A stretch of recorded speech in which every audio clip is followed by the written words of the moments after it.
Wade Wilson's fate will come down to a judge on Tuesday. Will the convicted Cape Coral double murderer go to prison for life or be sentenced to death? Are both the state and defense ready for trial this morning?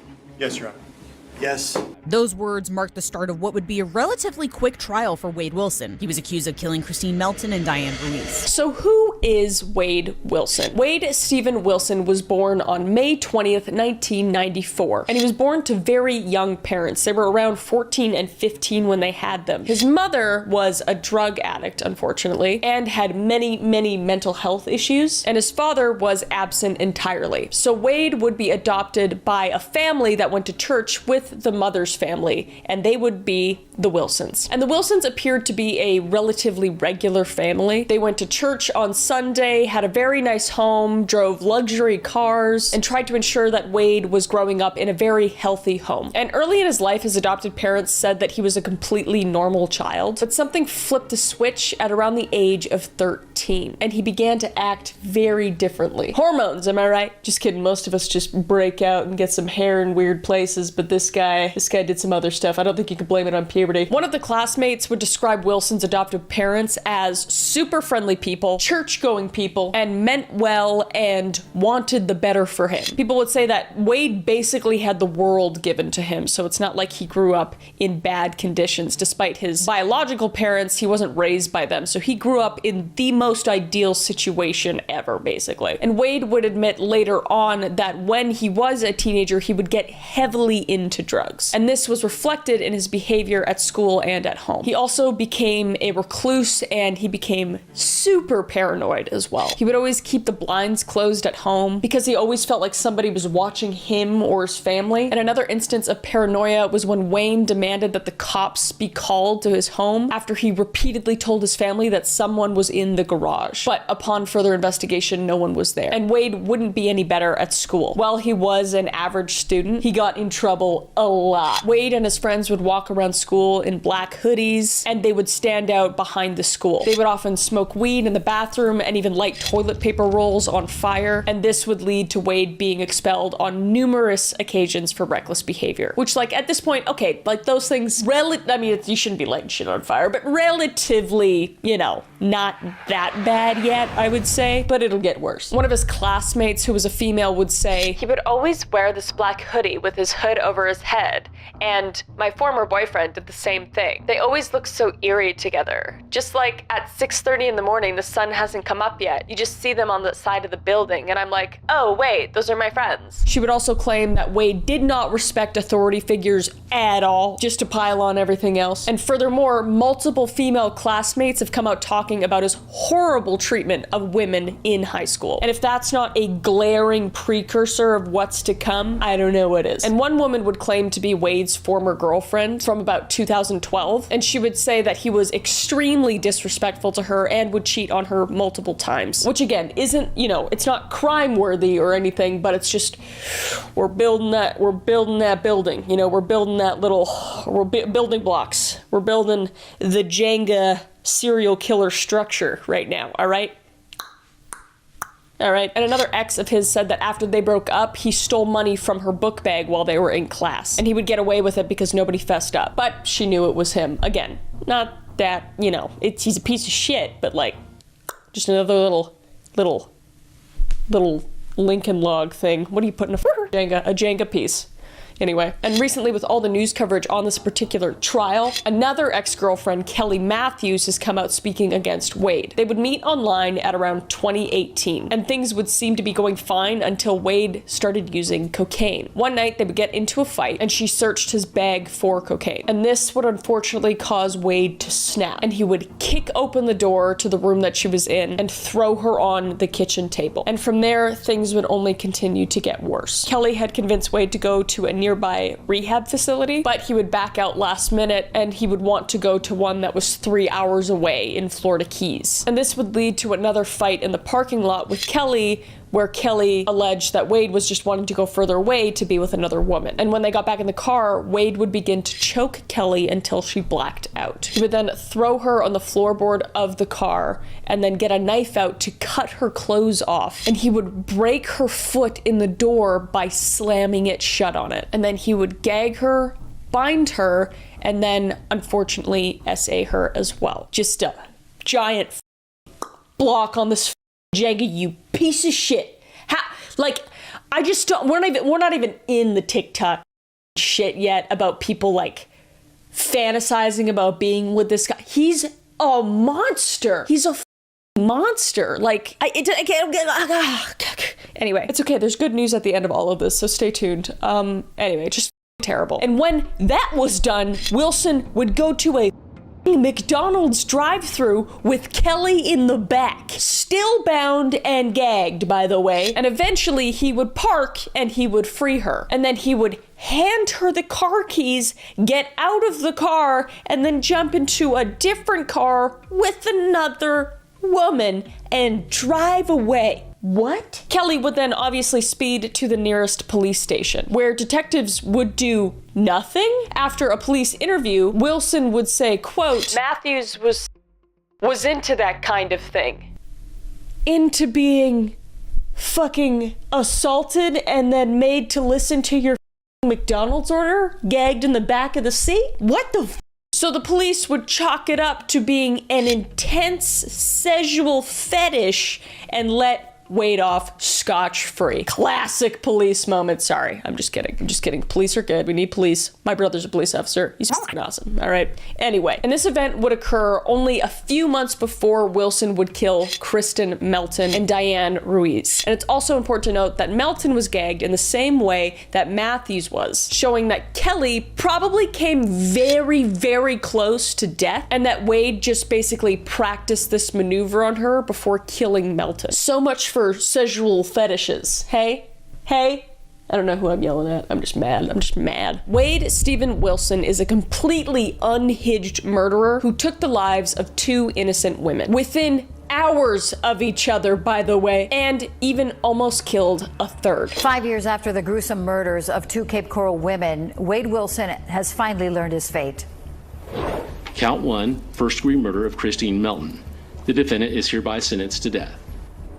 Wilson showed no emotion as he was sentenced to death for the 2019 murders of 35-year-old Christine Melton and 43-year-old Diane Ruiz. And it would take 5 years for his murder trial to move forward to determine his punishment. Originally, a judge would recommend the death penalty, and Wade was set to find out whether or not he would be sentenced to death in July. But because a doctor had not been able to perform inspections on Wilson, his trial had to be pushed back to August. Convicted murderer Wade Wilson was in court today for a motions hearing to delay his sentencing. Now, his attorneys say they need more time to prepare because they're still waiting for reports from their medical experts. The judge didn't want to immediately hear from the attorneys. Instead, he called the doctors in question. So on August 27th, 2024, my dog's birthday, two good things happened. It was my dog's birthday. Shout out to Kevin. He's sleeping on the floor. And second, Wade Wilson was sentenced to death. Now, I know some people might not be on the same page with that. I mean, I don't know. Honestly, I don't know what is best, whether to rot in prison for, 50 plus years or however long it takes you to die, or to just be sentenced to death. I don't know. I don't really have an opinion on it. I just know this person's a piece of garbage shit fire. That's all I know. And additional charges included battery, grand theft, burglary, and petty theft. And now one might think this must be a run-off-the-mill trial, basically, at this point. He gets convicted, mugshots are released, and he's sentenced to death. And the families involved get to move on finally. However, this is not the case, because over the span of the recent trial, he has grown an online following of women trying to free him because they think he's hot. What is wrong with you? Wade Wilson's receiving an interesting number of messages from the outside. The Lee County Sheriff's Office says that Wade Wilson has received 3,903 messages since June 12th of this year.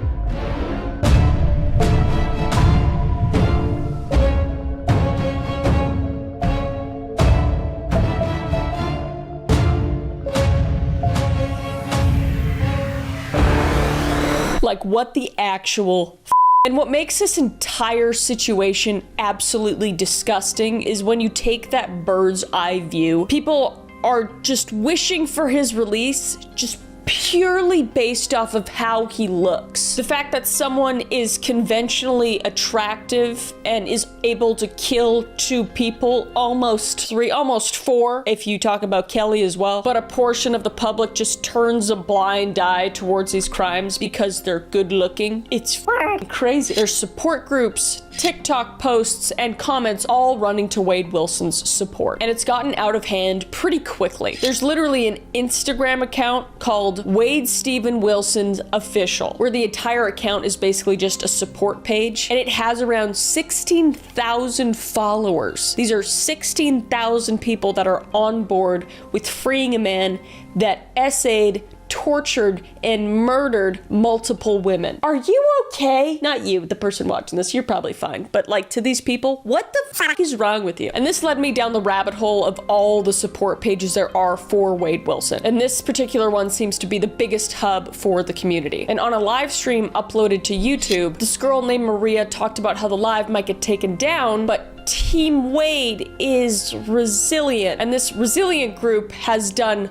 a lot to raise their support for Wade Wilson. So much so that they're selling merch to support him. What kind of merch are you selling? Let's look at the merch. Oh my God. What in the ass? This is, what is wrong with people? But yeah, it's crazy to me that people can make edits of murderers to make them seem cool or like baller or whatever the kids are saying these days. Like, it's almost like it's satirical, like it's a joke, but it's not. It's not. And you can tell by the comments and the support that they're showing in the comment section. I would like to point out that it is probably a genuine mental illness to put a murderer on a pedestal, and that is currently on death row. But according to Professor Amanda Vickery, she states that women are attracted subconsciously to dominant figures, like a hunter-gatherer time, and who is more dominant than an actual killer? I feel like that'd be a red flag for me, but who am I to say? According to evolutionary psychology,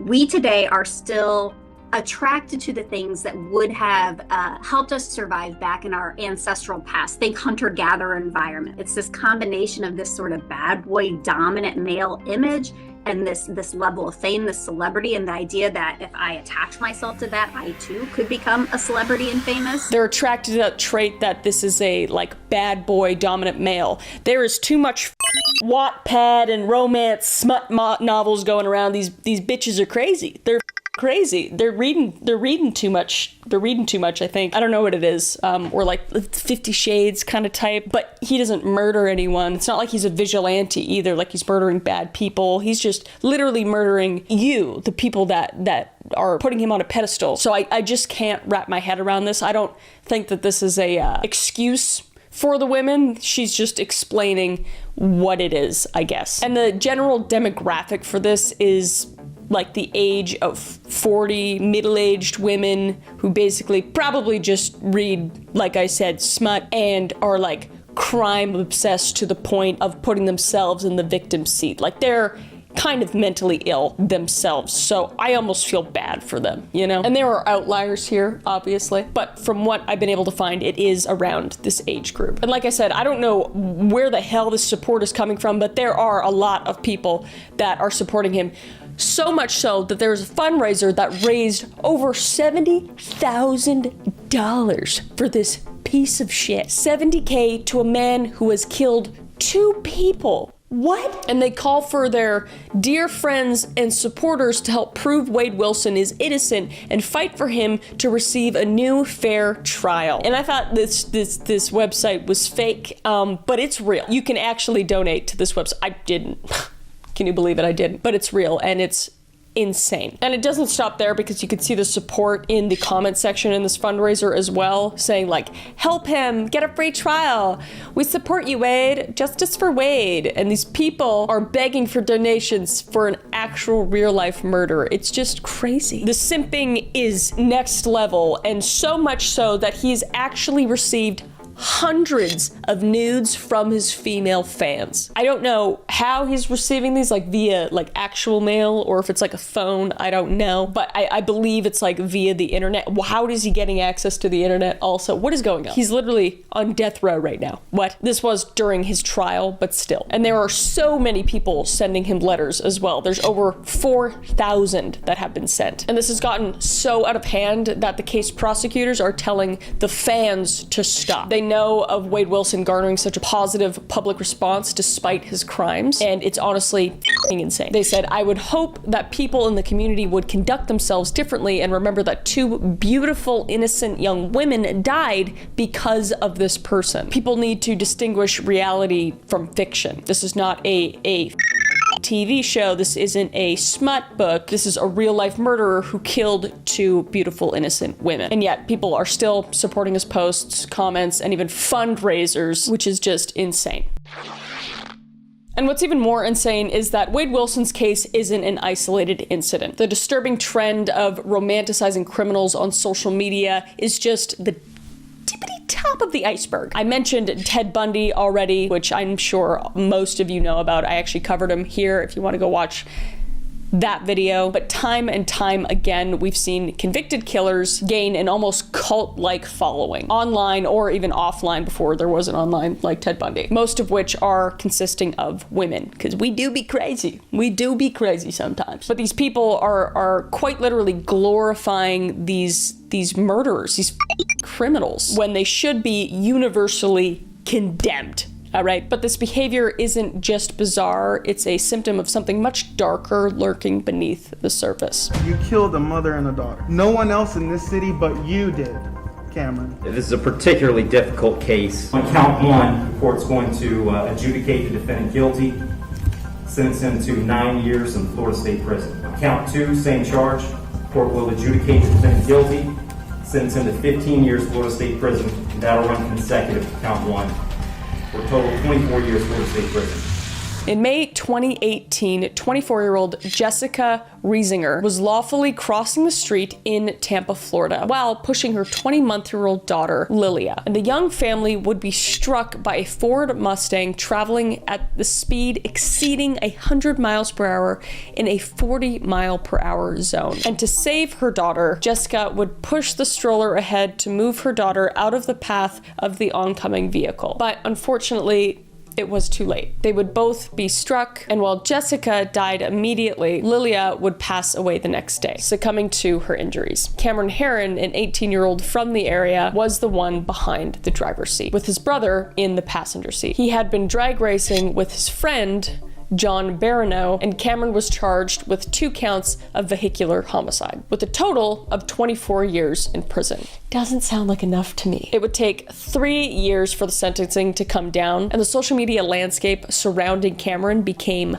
horrifying. People began posting videos on TikTok standing with Cameron, simping for him, and trying to argue his innocence. He killed a mother and child, a mother that was trying to save her child from your ignorant, dumb piece of shit ass. Not you, Cameron, doesn't matter. And even blaming irresponsible pedestrians. What? And people would even say he's too cute for jail.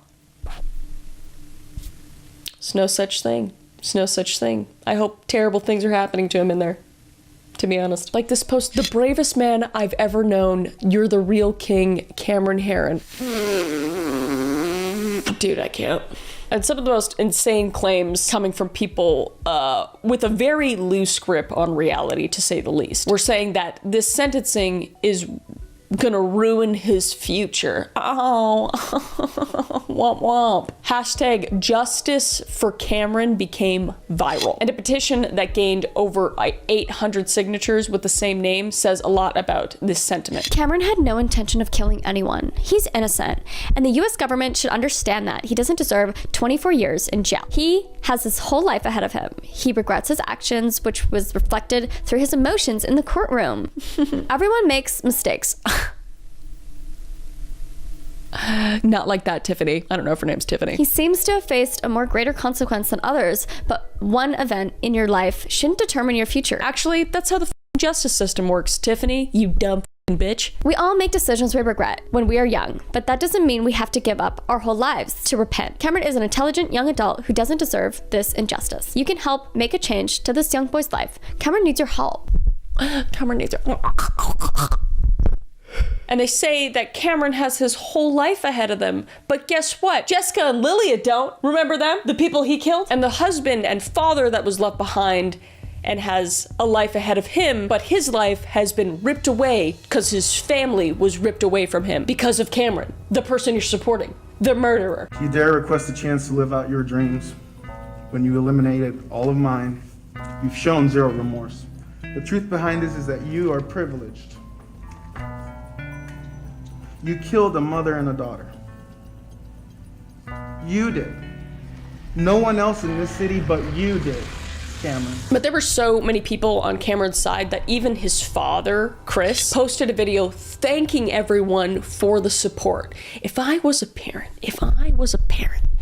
and my son killed 2 people, you best believe I'd be on the other side of the court supporting the other people. All right, because there's no excuse. There's just no excuse, okay? There's consequences for your actions. So was the 24-year sentence enough, or was it not enough? Well, in court, while defending Cameron, the defense tried to paint this incident where Cameron made one dumb mistake, but the data pulled from the car's computer revealed that he had been driving recklessly like this for days. At one point, he had gone 160 miles per hour, and all the times that he had driven this fast were during the day when pedestrians were about. So, safe to say, he's just an ignorant piece of shit. Falling in love with a person guilty of murder, intentional or not, simply because he's hot is terrible. But at least people would be smart enough not to simp over a serial killer, right?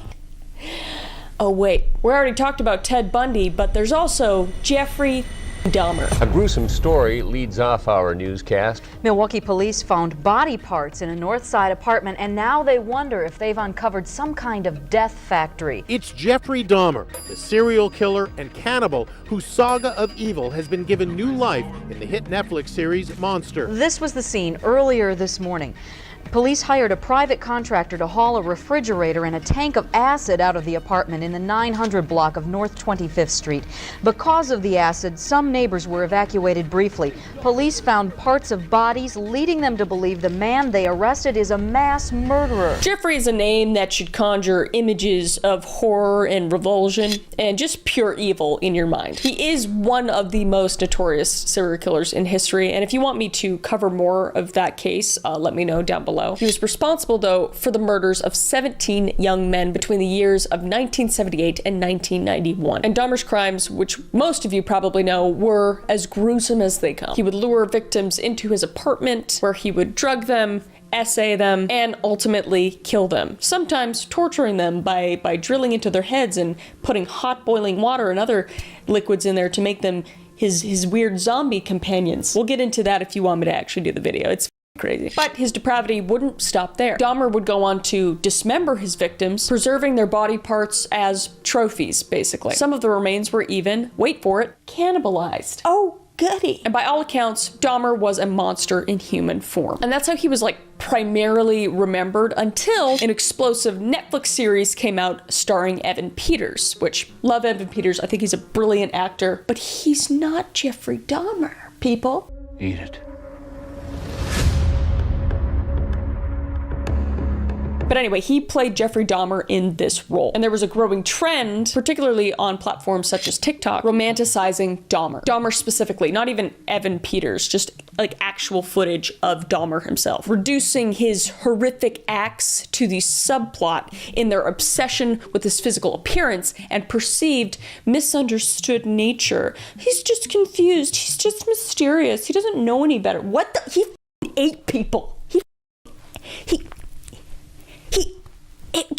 If this guy ate your aunt or your sister, I can't, the more I think about it, the more my head hurts. Honestly, I think it hurts anyway. And this isn't only like baffling, but it's extremely dangerous, you know? And it's a stark example on how the internet can just warp reality, transforming a sadistic killer into a dark, almost alluring figure. Like some of the comments on like the Dahmer thirst traps and interviews are crazy. I felt so sorry for him in the diner when his dad dismissed his feelings and he needed help. Yeah, I felt sorry for his childhood. But it wasn't just limited to TikTok either. People went to Quora, of all places. Do people go on Quora, I guess, to ask if there was anybody else that sympathized with Dahmer? Is it strange to feel sympathetic towards a serial killer? Jeffrey Dahmer in particular, he just seems pathetic and sad and just desperate to relate to someone, which is not to negate the severity of the gruesomeness of what he did, but I really felt sorry for him. Anyone else? I mean, okay, so playing devil's advocate, you know, as human beings, we're very complex and people are brought up in very, very different situations. But if you are of sound mind to, you know, a relative degree, I think you are responsible for the actions that happen when you are an adult and your brain is fully formed. And this is just next level. Or even Cameron, I think when he's 24, I mean, he's responsible for what he did. He's not a child. He's a full blown ass adult. I don't know. But yeah, I mean, you can have sympathy towards somebody's childhood, but I have absolutely zero sympathy for anybody that takes another person's life. I mean, in general, but also for no reason just makes it even 10,000 times worse. But anyway, when this was going on Quora shortly after the show aired, it was covered on YouTube by creators like Poncho. And you could find clips of a woman on TikTok simping over Dahmer in his video. Clips that are now deleted because they were so poorly received. Is there something wrong with me because I high-key felt bad for Jeffrey Dahmer? Like, I just don't understand how people are becoming so ignorant of the disturbing brutality displayed by actual serial killers, or just killers in general, criminals in general. Like, is it an oversaturation of true crime centered content, or just like weird, brutal, fetishized like smut? I'm not sure. Are people just desensitized to this like horrific nature of these crimes because of what they consume? I'm not, and I am somebody that consumes more probably true crime stuff than most people, honestly, and I am not desensitized to it all. Least of all am I attracted to the people that commit these horrendous crimes. I want them to burn in the fiery depths of hell and have the crimes that they committed against people committed to them. That's how I feel. And I think that's pretty normal. So I don't know if I agree with all that, but I don't know. I don't know the answer. Fictional shows featuring serial killers as the main characters might also feed into this trend. Shows like Dexter, which ran for 8 seasons. Or You, which has run for 4 seasons. And basically turns serial killers into heartthrobs. Those ones specifically are very vigilante also. Well, not so much You, I guess, but Dexter. That even caused a man to be inspired by Dexter and went on to commit crimes like that. So I don't know. There's always gonna be people that can be heavily affected by that stuff. People probably have not complete sound mind, you know? But I do believe our society is pretty desensitized to these gruesome crimes. So I think it's our responsibility as creators spreading this information, or news networks or anything like that, or shows, to really be cognizant of how you're portraying these murderers. I think that is important. Because, you know, at the end of the day, they're monsters. They are monsters. And you should want the monsters to stay under your bed or in the closet and not on your bed, because that's weird. But the edits of Dexter Morgan and the edits of Joe Goldberg, fictional characters, match pretty much perfectly with the edits of Jeffrey Dahmer, Cameron Herrin, and Wade Wilson. So I don't know, man. That's the story today. Kind of just a little PSA on not to romanticize these literal pieces of shit. Just a little message from your Auntie Chris, keeping you updated on stuff. If you like the video, if you like these types of videos, I know I'm kind of going all over the place all the time on my channel, but I'm really enjoying kind of getting more into kind of like a research-based platform with still some fun content thrown in there as well, comedy content and everything. Anyway, yeah, let me know what you think down below. How do you feel about all this stuff? What do you think causes all of this? I'm really curious to see. But anyway, until next time, I will see you, beautiful face, in the next video. Bye, Brett.